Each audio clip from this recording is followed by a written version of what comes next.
Welcome back to Refile, Review dan Tutorial. Kali ini kita akan membahas kelanjutan cerita dari Paranormal Activity 1 kemarin yang baru aja diupload. Mohon diklik di sini aja ya lur. Seperti yang kalian tunggu-tunggu, sequel ini akan menjadi kisah awal dari manakah teror iblis yang menghantui Katie di sequel sebelumnya, dan kemanakah perginya Katie di ending film tersebut. Jadi kita langsung aja ke alur cerita film tanpa harus basa-basi, tapi sebelumnya jangan lupa dong like, subscribe, dan share video ini.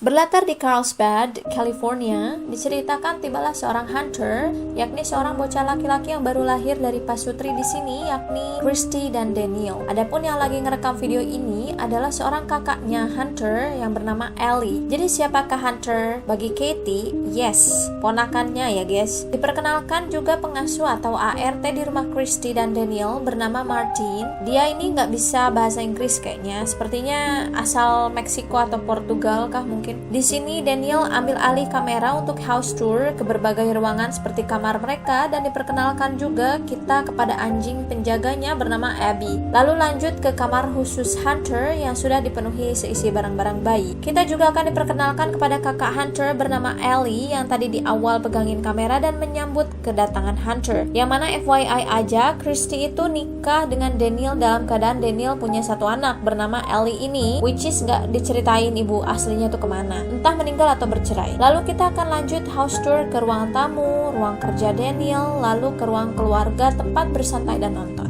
Scene akan berpindah ke saat Hunter menangis dan ditenangkan Martin, dan gak lama datanglah Katie. Jadi gini guys, Katie adalah kakaknya Christy, which is artinya adalah tantenya Hunter. Dia datang untuk berkunjung menengok bayi Christy, yang mana kejadian ini jauh-jauh sebelum terjadinya insiden Katie dan Mika di Paranormal Activity 1, yang mana Katie masih sehat, ceria, dan berseri deh pokoknya. Lalu scene akan berpindah ke latar waktu saat diceritakan Hunter udah agak gede sekarang, berumur 1 tahun kayak gini wujudnya. Di momen liburan mereka ini ada Katie, ada Ellie dan pacarnya Ellie, ini bebenguknya, serta bapaknya yang lagi barbekyuan sore sambil mereka berenang berseru-seruan. Sayangnya Mika nggak bisa ikut di momen itu. Rekaman footage sekarang berpindah lagi ke momen saat rumah Christy dan Daniel tiba-tiba ditemukan sudah kacau berantakan selepas mereka liburan itu. Yang mana setelah pulang banyak serpihan pecahan kaca, meja, dan kursi berjatuhan baik di dapur maupun di kamar tidur Ellie ataupun kamar tidur mereka. Dan adapun rekaman ini difungsikan merekam bukti nyata keadaan asli sebelum bala bantuan datang saat Christy sedang menelpon pihak kepolisian. Ali bilang berantakannya rumah mereka seakan pelaku sudah pernah ke tempat mereka dan mengenali betul perletakan barang. Setelah menyelidiki barang apa yang menghilang, Christy bilang cuma satu yang hilang, yakni cuma sebuah kalung yang pernah Katie buat. Dan faktanya cuma ada satu kamar yang masih rapi seperti sedia kala sebelum mereka pergi, dan sepertinya nggak disentuh, yakni kamarnya Hunter ini. Ali dan Daniel akhirnya pergi ke basement mereka untuk mencari tahu apa ada barang hilang lainnya yang mana gak ada sama sekali. Sebenarnya bentuk kerugian mereka hanyalah saat mereka jadi harus beberes aja, bukan karena kehilangan apapun. Tapi justru itu yang aneh, kronologis kejadian yang mereka gak ketahui kenapa bisa sampai tiba-tiba rumahnya hancur kayak kapal pecah itulah yang bikin mereka penasaran. Sehingga datanglah tim tukang pasang CCTV untuk pasang kamera standby di suatu sudut yang bisa merekam semua kejadian, dan terpasanglah satu di backyard, satu di ruang dapur, satu di ruang keluarga, satu di kamar Hunter, dan disinilah perekaman Night 1 tanggal 7 Agustus 2006. Seperti biasanya template Paranormal Activity hadir ya. Artinya rekaman ini terjadi tepat 42 hari sebelum 18 September 2006 sebagai perekaman Night 1 milik Katie dan Mika pada Paranormal Activity 1. Oke, kalian dianjurkan untuk memulai cocokologi tanggal ya guys. Dan seperti biasa disclaimer, jika perekaman langsung dipercepat ke pukul tertentu, artinya disitulah insiden paranormal terjadi. Di suatu pagi, pada saat Ellie sedang bermain dengan Hunter, terlihatlah seorang Martin yang seperti sedang berbicara sendiri. Tapi anehnya Abby si anjing serta Hunter juga melihat ke arah yang sama pada suatu hal yang diajak bicara Martin. Tidak lama pada pukul 1 siang, saat Christy hendak membawa Hunter tidur siang, kursi Hunter juga tiba-tiba jatuh sendiri. Setelah itu Ellie ngajak ngobrol Martin yang lagi masak di dapur, mempertanyakan dengan siapa tadi dia bicara, yang mana kata Martin dia sedang mengusir roh jahat di rumah tersebut. Tibalah kita pada perekaman malam kedua, yakni pada tanggal 8 Agustus 2006, tepatnya sekitar jam setengah 2 pagi saat Katie menginap di rumah mereka hari itu. Hunter menangis dan langsung Katie tenangkan saat itu juga. Datanglah Micah pada saat momen mereka sarapan pagi di keesokan harinya dan diberitahukanlah di sini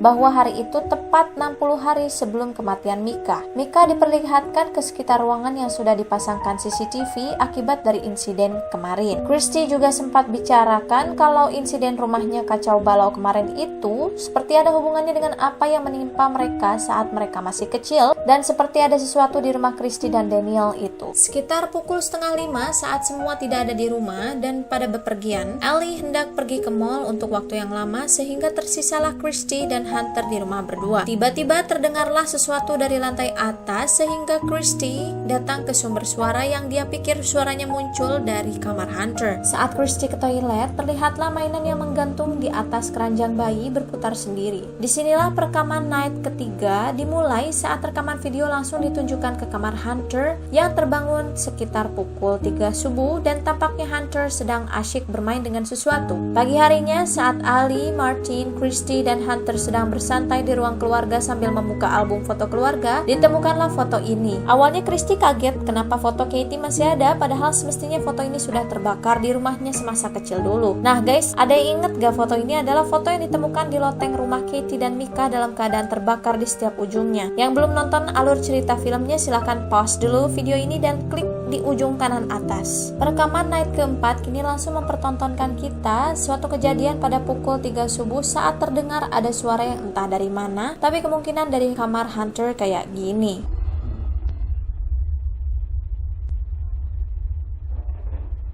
Di pagi harinya, kita akan diperlihatkan tiba-tiba Abby si anjing menggonggong di depan pintu menuju ke ruang basement, padahal gak ada siapa-siapa. Yang mana biasanya anjing berlaku seperti itu karena adanya suara, bau, atau pergerakan yang tidak biasa yang mereka deteksi melalui indera penciuman dan pendengarannya yang tajam. Siang-siangnya Ellie kasih tahu Martin saat lagi kerjain laundry di kamar Ellie bahwa nanti malamnya Christy dan Daniel akan pergi. Begitupun dirinya yang akan pergi berkencan, yang artinya Martin akan berdua dengan Hunter di rumah dan disinilah perekaman night 5 sekitar pukul 10:30 malam tiba. Martin terjaga dan seperti bersiaga karena mendengar sesuatu dari ruang tengah dan dapur di mana Martin tidak lama saat itu melihat lampu menyala dari pelataran backyard ditambah ada suara tubrukan cukup kencang yang mana suara itu membangunkan Hunter hingga menangis. Abby si anjing menggonggong ke arah depan pintu WC di kamar Hunter dan seketika Martin bawa bayinya pergi dari kamar tersebut sambil membawa sesajen kah atau apa yaitu semacam benda yang dipercaya dapat mengusir roh jahat. Bentuknya seperti salib, cuma ada asap yang mana mungkin asapnya ini polusi dan beraroma tidak enak. Dan datanglah Daniel dan Christy sepulangnya dari acara mereka melihat keadaan rumah yang tidak membuat mereka nyaman sehingga Daniel marah menyuruh Martin berhenti menyebarkan asap itu. Di keesokan paginya Martin dipecat akibat dari insiden tadi malam yang ternyata pengusiran setan dengan salib berasap itu ternyata bukan peringatan yang terjadi sekali dua kali, yang mana Daniel hanya tidak mempercayai hal-hal seperti itu. Di saat yang bersamaan, Daniel sedang mengantar Martin keluar dari rumahnya, Christy sedang asyik menggunakan kamera Ali dan merekam Hunter. Tapi bisa kita lihat di sini, Hunter melihat ke arah samping kiri atas kamera, lalu melihat-lihat ke arah langit-langit ruangan seperti tidak bisa fokus terhadap mamahnya. CCTV memperlihatkan Hunter malah mengejar sesuatu ke arah dalam lemari. Hal ini dibahas Christy saat masak dengan Daniel di malam harinya, yang mana Daniel tidak ambil pusing. Kemudian Daniel mampir ke kamar Ali mempertanyakan kabarnya, entah karena Ali sedang jarang bertegur sapa dengan ayahnya atau karena apa, tapi Ali nanya kenapa harus sampai mecat Martin. Sekitar pukul 3 subuh pada perekaman malam ke-8, Hunter terbangun dan langsung dihampiri Christy ke ruangannya. Saat itu tiba-tiba Christy dengar sesuatu di luar jendela kamar Hunter yang tanpa dia sadari pintu kamar Hunter terbuka melebar dengan sendirinya. Suara itu beberapa kali mengalihkan perhatian Christy hingga terdapat suara tubrukan ke arah jendela kayak gini.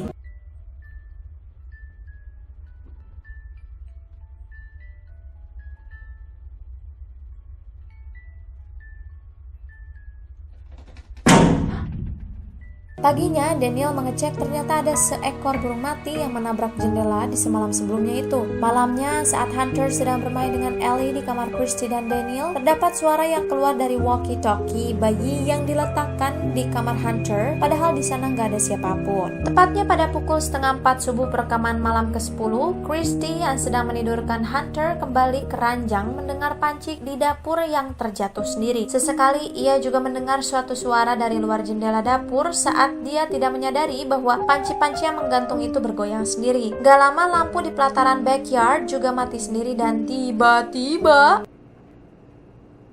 Christy berlari ketakutan melihat fenomena itu dan berlari ke atas. Scene berpindah ke momen saat mereka berkumpul keluarga di sore hari keesokannya. Daniel merasa aneh. Setiap pagi kenapa pembersih kolam selalu ditemukan muncul ke permukaan. Hari itu kumpul keluarga terasa lengkap di backyard yang sedang berenang bersama. Ada Ellie dan Hunter, ada Katie dan Mika, Christy dan Daniel. Dan sambil berenang, Daniel cerita sama Mika kalau ada fenomena paranormal yang terjadi di dapur semalam. Daniel akhirnya menyinggung soal masa kecil Katie dan Christy yang sempat berhubungan dengan pengusiran setan yang tidak mau Katie bahas lebih lanjut karena Katie merasa tersinggung. Sekitar pukul 1 pagi pada perekaman night ke-11, terdapat kobaran api yang menyala dari sebuah pan di area dapur dengan sendirinya hingga membesar dan menyebabkan alarm kebakaran api menyala, sehingga Daniel terbangun dan langsung sigap mematikan apinya dengan melempar pan ke kolam di backyard. Ditemukanlah Ali sedang berduaan dengan pacarnya di hot tub yang dipikir Daniel si Brad udah pulang ngapelnya sehingga Ali kena marah dan Brad pacarnya diusir. Ali juga dituduh yang menyalakan api di pan sampai terjadi kebakaran.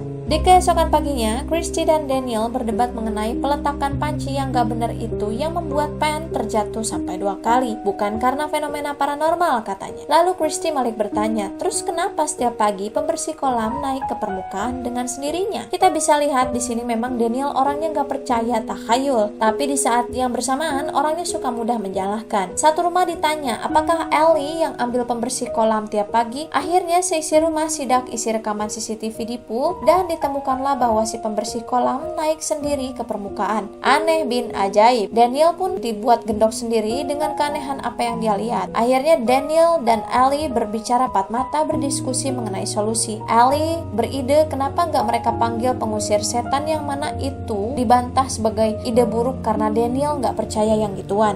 Pada sekitar pukul 3 pagi lewat seperempat tanggal 18 Agustus 2006, sebagai perekaman malam ke-11 memperlihatkan Hunter terbangun sendiri dan seperti sedang asyik bermain dan berinteraksi dengan seseorang ke arah jendela hingga Abby si anjing pun menggonggong ke arah yang sama, yang mana artinya di sini terdapat suatu indikasi bahwa terdapat suatu entitas yang cuma bayi dan anjing yang bisa lihat. Di keesokan paginya, berlatar di kolam renang belakang rumahnya, Daniel ingin menunjukkan kepada Ellie dan Christy bahwa pembersih kolam ternyata bisa muncul ke permukaan kolam dengan sendirinya atas dasar settingan alat tersebut. Seakan Daniel di sini hanya ingin menunjukkan tidak ada kisah iblis mengganggu rumah mereka dan fenomena panci jatuh sendiri kemarin itu pure karena Christy naruhnya nggak benar. Christy marah dan meninggalkan Daniel begitu saja. Otomatis Daniel membujuk rayu supaya Christy tidak marah dengan ngajak keluar untuk hangout. Adapun tujuannya Daniel ngejailin Christy itu hanya ingin Christy yang dulu periang itu kembali. Sore harinya sekitar pukul 5:30, Daniel berenang-renang tipis dan saat dia menceburkan diri ke hot tub, ternyata airnya panas banget yang membuat Daniel buru-buru keluar dari hot tub dan menceburkan diri ke kolam air dingin. Otomatis dia tanya ke seisi rumah lagi siapa yang putar suhu hot tub menjadi sepanas itu kan. Ellie bilang terakhir dia tingkatkan suhu ya 2 malam yang lalu saat bareng Brad, yang mana itu pun gak sampai mendidih dong pasti.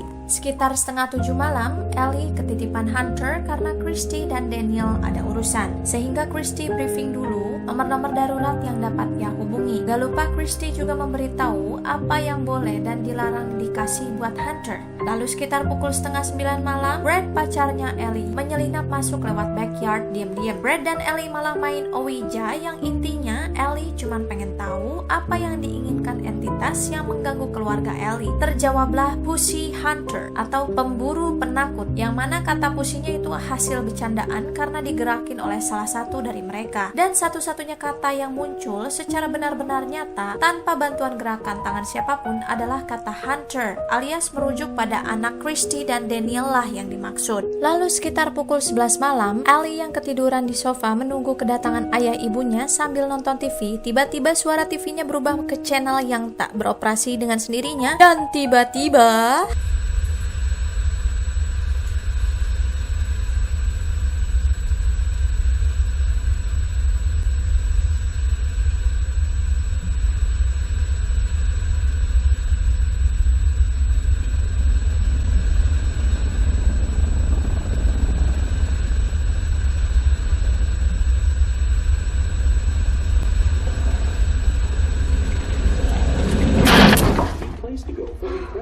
terbangunlah Ellie oleh suatu entitas yang mengagetkannya. Dia sehingga hendak berpindah tempat untuk tidur, tapi saat sebelum ke atas, dia melihat bahwa pintu ke front yard terbuka, yang mana setelah ia tutup masih juga ia berpikir ada Brad yang mencoba masuk, dan saat ia keluar pintu rumah, tertutuplah sendiri pintu tersebut sehingga membuat Ellie terkunci dari luar. Sadar akan hal janggal yang terjadi, Abby si anjing menghampiri Ellie yang mencoba masuk ke rumah yang tepat di saat bersamaan. Kita bisa melihat Hunter ditarik keluar dari keranjang bayinya oleh sesuatu yang tidak kita bisa lihat. Ajaibnya, 6 menit kemudian Hunter sudah berhasil turun dan berjalan sendiri dari keranjang bayi menuju pintu kamar. 2 menit kemudian dia ditemukan seperti sedang bermain dengan seseorang di area dapur, dan ruang keluarga mengarah ke pintu menuju basement dan dia buka pintunya. Kembalilah Hunter sendirian ke kamarnya sesaat sebelum Christy dan Daniel pulang, yang mana ajaibnya dia sudah ditemukan kembali di keranjangnya. Christy dan Daniel mencari keberadaan Ellie, yang mana gak lama muncullah Ellie dari pintu depan. Seperti biasa, saat Ellie menjelaskan kronologis kejadian, tampaknya Daniel cuma bisa nyalahin dan berandai-andai seakan kejadian itu bisa dihindari dengan cara melihat dulu siapa tamu di balik pintu melalui door viewer. Daniel mewanti-wanti bahwa dia gak mau lihat atau gak mau lagi dengar apapun yang berbau hantu di rumah tersebut, dan menyimpulkan bahwa apa yang terjadi saat itu adalah pure keteledoran Ellie.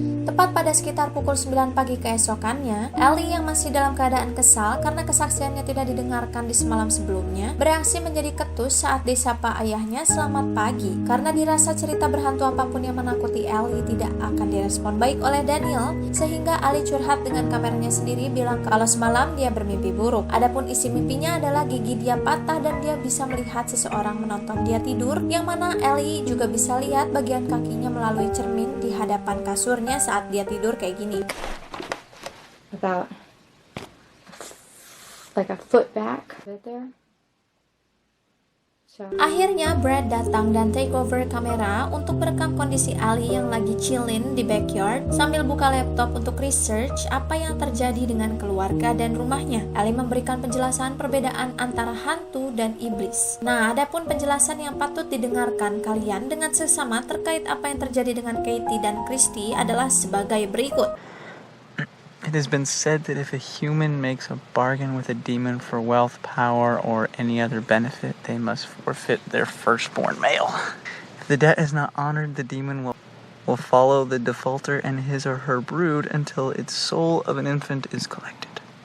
Scene berpindah saat Ali nonton video rekamannya dia sendiri saat terjadi insiden dia terkunci di luar rumah dengan sendirinya. Dia ingin ayahnya tahu bahwa malam itu seriusan bukan dirinya yang menyengajakan pintunya tertutup begitu saja. Dan masih saja ayahnya gak percaya serta denial bilang kalau kejadian itu karena angin. Tibalah di perekaman night ke-17, tepatnya pukul 3:30 pagi. Ellie mendengar seperti ada sesuatu di bawah, yang mana saat dia hendak pergi mengecek keluar kamarnya, terdapat sesuatu hal yang menahan di depan pintu. Saat pada akhirnya dia di ruang tengah, dia melihat mainan milik Hunter nyala sendiri dan mengikutinya kemanapun. Otomatis si Ellie ini ketakutan dan memutuskan buru-buru ke atas. Di pagi harinya, sekitar pukul 9 pagi, akhirnya Ellie pun cerita sama Christy soal apa yang terjadi. Christy pun akhirnya juga cerita soal apa yang menghantui dia ke Katie saat Katie main ke rumah di siang harinya. Katie menolak membahas apapun yang menakuti Christy di masa kecil. Katie cuma berpesan untuk Christy melupakan dan mengabaikan semua kejadian yang menghantui Christy saat ini. Lalu saat pukul 3 atau setengah 4 sore, saat Ellie jalan-jalan siang dengan Abby si anjing, yang mana saat itu tinggallah Christy dan Hunter berdua di rumah, tiba-tiba terjadilah insiden berikut ini saat Christy sedang berada di dapur bersantai.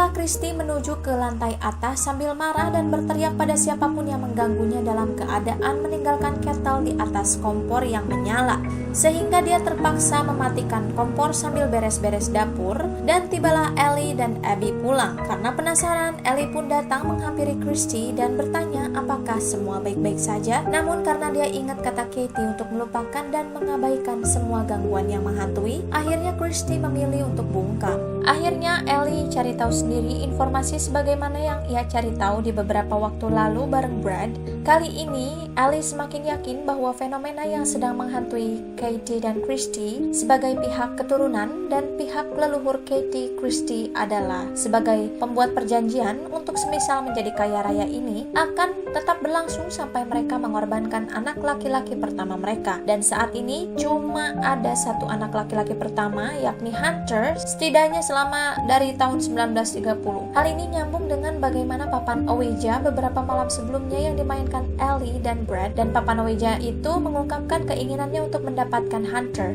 gimana pun caranya. Akhirnya sekitar setengah 10 malam pada perekaman malam ke-19, tibalah Abby si anjing ke kamar Hunter yang kebetulan ada Daniel yang lagi menidurkan Hunter di keranjang bayi.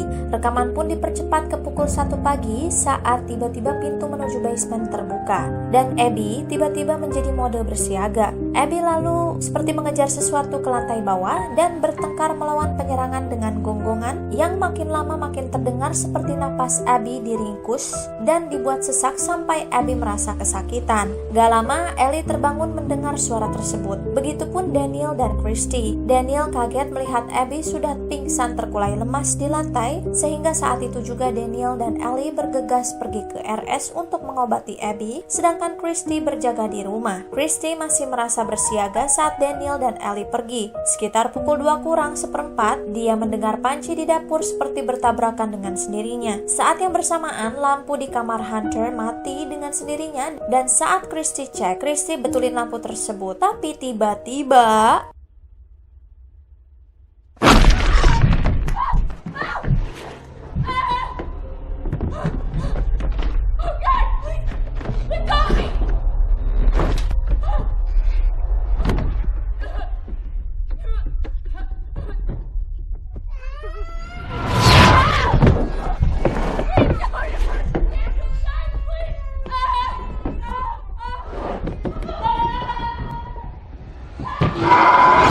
kejadian ini sangat natural dan gak ada efek apapun, which is keren banget. Rekaman lalu dipercepat ke pukul 3 subuh yang mana setelah Christy ditarik masuk ke basement, ia keluar juga dalam keadaan seperti robot yang linglung dan kosong. Entah apa yang terjadi dan habis diapain dia ini. Sekitar tengah hari di keesokan harinya, Ellie menelpon Brad dan mengabarkan kalau Abby katanya serangan jantung dan kejadian tadi malam itu adalah kejadian pertama kalinya. Akhirnya seorang Daniel juga kerepotan ngurus Hunter sendirian sehingga minta tolong Ali bantuin karena Christy ditemukan dalam keadaan tidak kunjung bisa dibangunkan dan kelihatannya kayak nggak baik-baik aja. Daniel juga harus buru-buru pergi karena suatu urusan pekerjaan dan dia bawa pulang Abby. Ali menelpon Brad mengabari bahwa hari itu dia harus membatalkan janji bertemunya dengan Brad karena banyak hal buruk yang terjadi dalam satu waktu. Selepas Daniel pergi, Ali mengecek pintu ke arah basement dan ditemukanlah guratan-guratan yang membentuk huruf-huruf gak beraturan yang mana cukup impossible bagi Abby mencapai ketinggian segitu. Lalu akhirnya Ellie cek kamar Hunter dan melihat keadaan Christy yang sedang duduk di kursi sebelah keranjang bayi. Terlihat terdapat gigitan manusia di paha sebelah kiri Christy dan sesaat dia memperhatikan lebih dekat paha Christy dengan cara ngezoom in dari kameranya, terdengarlah suara dari kamar sebelah Hunter dan ketika arah kamera mengarah kembali ke kamar Hunter, tiba-tiba Christy menghilang dan Hunter terbangun. Digendonglah Hunter olehnya dan tiba-tiba Christy muncul dari depan pintu kamar Hunter. Tunggu, jadi tadi itu siapa kalau bukan Christy ya guys? Seketika Ali telepon Daniel dalam keadaan menangis terseduh-seduh dan ketakutan melaporkan keadaan rumah yang kacau karena ada yang gak beres dengan Christy. Bahkan saat Hunter menangis pun Christy seperti tidak peduli dan melarang Ali menggendong atau cuma menenangkan Hunter. Ali pun akhirnya cek rekaman tadi malam yang cukup mencengangkan dan setibanya Daniel di rumah Ali pun buru-buru minta Daniel lihat rekaman tersebut. Dan setelah melihat rekaman tersebut, Daniel kini percaya pada semua hal yang diucapkan Ali serta Martin. Martin. Gak lama, Daniel kembali menghubungi Martin untuk melakukan ritual pengusiran iblis yang terjadi di rumahnya. Daniel akhirnya memberanikan diri berbicara dengan Christy saat Christy cuma menatap penuh kekosongan. Ellie dari balik pintu pun memperingatkan Daniel untuk lihat luka gigitan di paha kirinya Christy. By the way, kalau kalian ingat sequel pertamanya kemarin yang terjadi pada Christy setelah gigitan akibat entitas di semalam sebelumnya hingga seterusnya, Christy saat ini bukanlah lagi dirinya sendiri, melainkan sosok lain yang merasukinya. Kejadian tadi malamnya pun mirip seperti bagaimana Katie di Paranormal Activity 1 ditarik ke ujung ruangan, yang mana tepat sehari setelah kejadian tersebut terdapat gigitan di bagian punggungnya. Adapun jalan keluar yang ditawarkan Martin ternyata bukan menghilangkan gangguan dengan mengusir iblis sepenuhnya. Yang ada cuma bisa dialihkan ke saudara kandungnya yang satu turunan dari leluhurnya yang terhubung dalam perjanjian dengan iblis. Ali nggak setuju, tapi Daniel merasa nggak punya pilihan dan Ellie nggak boleh kasih tahu sedikit pun soal ini kepada Christy once nanti Christy sudah membaik. Martin bilang peristiwa yang akan dikerjakannya malam ini akan menghapus memori Christy soal kejadian tersebut dan dieksekusikanlah ritual pengusiran iblis dari jasad Christy, yang mana kejadian tersebut membuat terjadinya pemadaman listrik di rumah tersebut seketika dan semua perabotan di rumah tersebut berantakan. Martin dan Hunter tiba-tiba menghilang dan Hunter ditemukan Daniel di basement. Entah apa yang terjadi, kamera memperlihatkan sosok perempuan yang gue asumsiin aja ini si Christy yang sedang kerasukan iblis penuh amarah, yang mana saat salib dikenakan pada Christy seketika terjadilah insiden pertukaran energi seperti ini.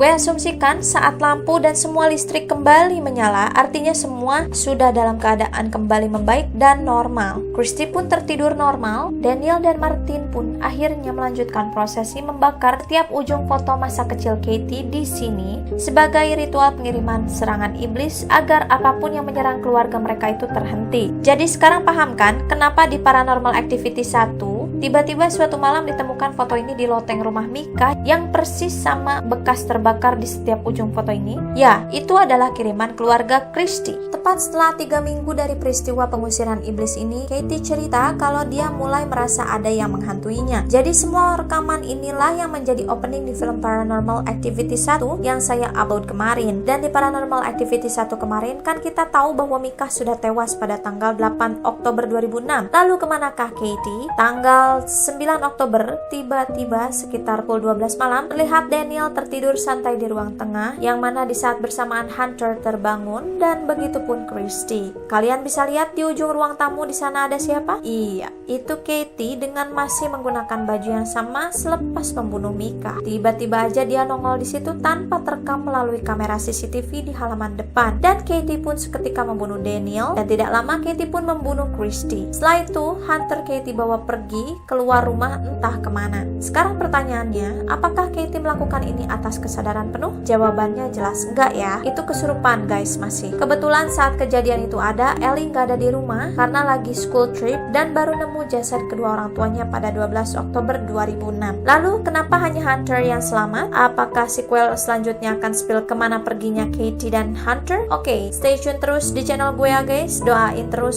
semoga next upload lebih cepat.